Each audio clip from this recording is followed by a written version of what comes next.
You can be born in a palace and still experience one day how a system treats you as if you were an accident that must be locked away, not because you committed a crime, but because you fall out of line.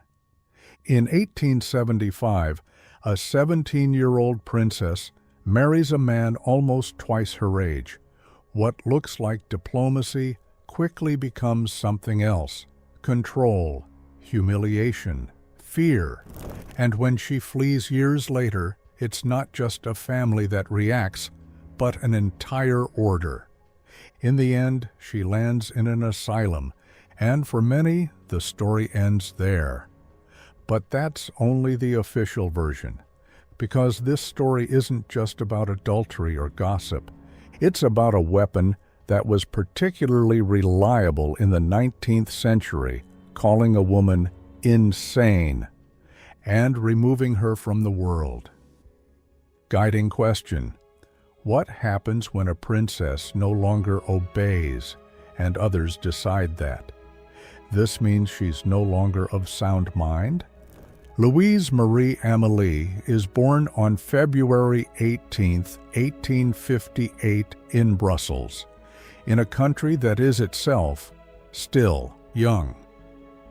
Belgium has existed for only a few decades, and its monarchy must project stability, whether it has it or not. Her father will later become Leopold II, King of the Belgians, the man who turns the Congo into a private empire, the man who enslaves millions of people and barely gives his own daughters any time. At court, Louise is considered valuable, not because of her personality, but because of her future. She is connection material, an alliance that can be negotiated, and behind the scenes, a family that is not warm. Laeken Castle. Windows open in winter. Ice-cold wash water for toughening up. A father who builds colonies but has no time for his daughters. A mother who increasingly withdraws. A household that learns not to solve conflicts, but to stage them. In 1875, the decision is made. Louise marries Prince Philip of Saxe-Coburg and Gotha. She is 17, he is 31. On paper, it's a brilliant match.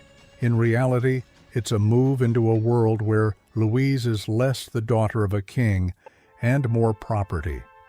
In a foreign house. Later, Louise writes about the wedding night. What a night! What torment! What disgust! She is 17 years old, completely uninformed. She understands that night. This is not a partnership. This is a cage. I thought I would die of my disappointment. They eventually live in Vienna, close to the Habsburg court. Splendor outside, confinement inside, and Louise begins something that always sounds like an alarm at court. She seeks air outside the marriage, affairs follow, quarrels, money, rumors. Exactly what happens when is difficult to untangle in detail, because almost everything is handed down through the lens of scandal, memoirs, and partisan reports. But what is reliable? Louise binds herself to Count Geza Matacic, and this relationship becomes an open break with her husband. They code their letters, Hamlet and Ophelia, a pair of lovers from Shakespeare's tragedy. Fitting. And then comes the moment in 1898 when the system strikes back.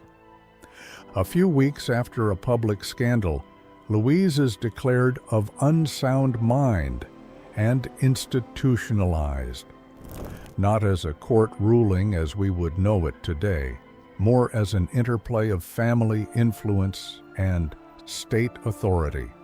She is confined in Dobling near Vienna. And now the decisive shift.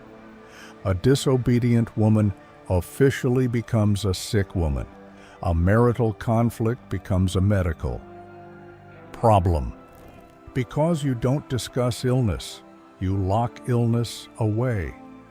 The Viennese court assigns her partial blame. Even later, her own family accuses her. She becomes persona non grata, isolated, shunned.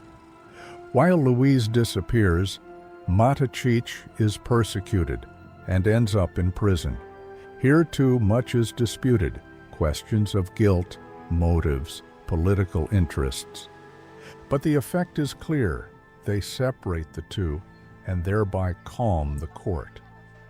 Then, in 1904, happens what actually makes this story an eye-blink story.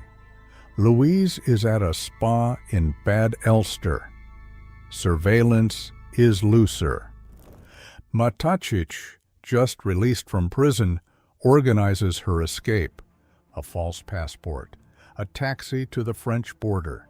Not romantic, not clean, more like a small heist against a giant machine. She escapes to France, and suddenly the world must talk about her again because she no longer disappears in the shadows. In 1905, she is officially assessed as of sound mind in Paris. In 1906, the divorce follows. And what sounds like a happy ending is only the start of another problem: freedom without a safety net. In 1902, her mother, Queen Marie Henriette, dies. Louise travels to the funeral in Spa, but her father, Leopold II, the richest man in Europe, the Congo colonizer, refuses to see her. When she tries to say goodbye at the coffin, he has her removed from the chapel, her own mother, and she's not allowed to stay. The people of Brussels cheer for her, but her family? Cast out. In 1909, Leopold II dies. Louise expects money, not out of greed, but because she has long since learned, without money, you're nobody in this world. But the inheritance becomes a scandal. Part of the fortune is tied up, shifted, contested.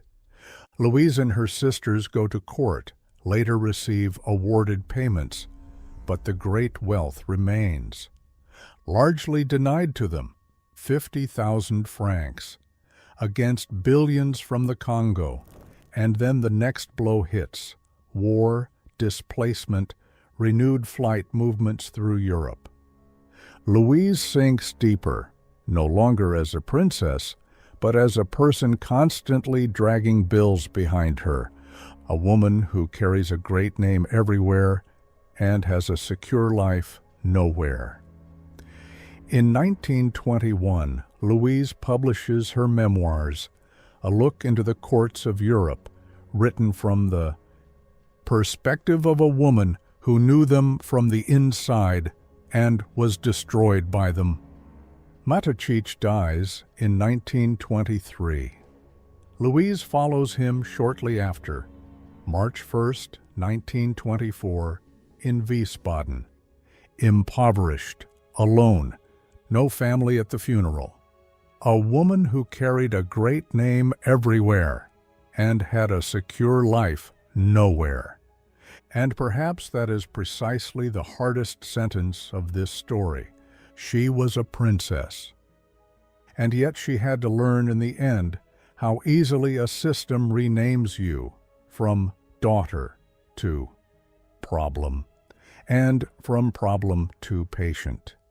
You can be born into a palace and still end up in a room whose door is locked from the outside.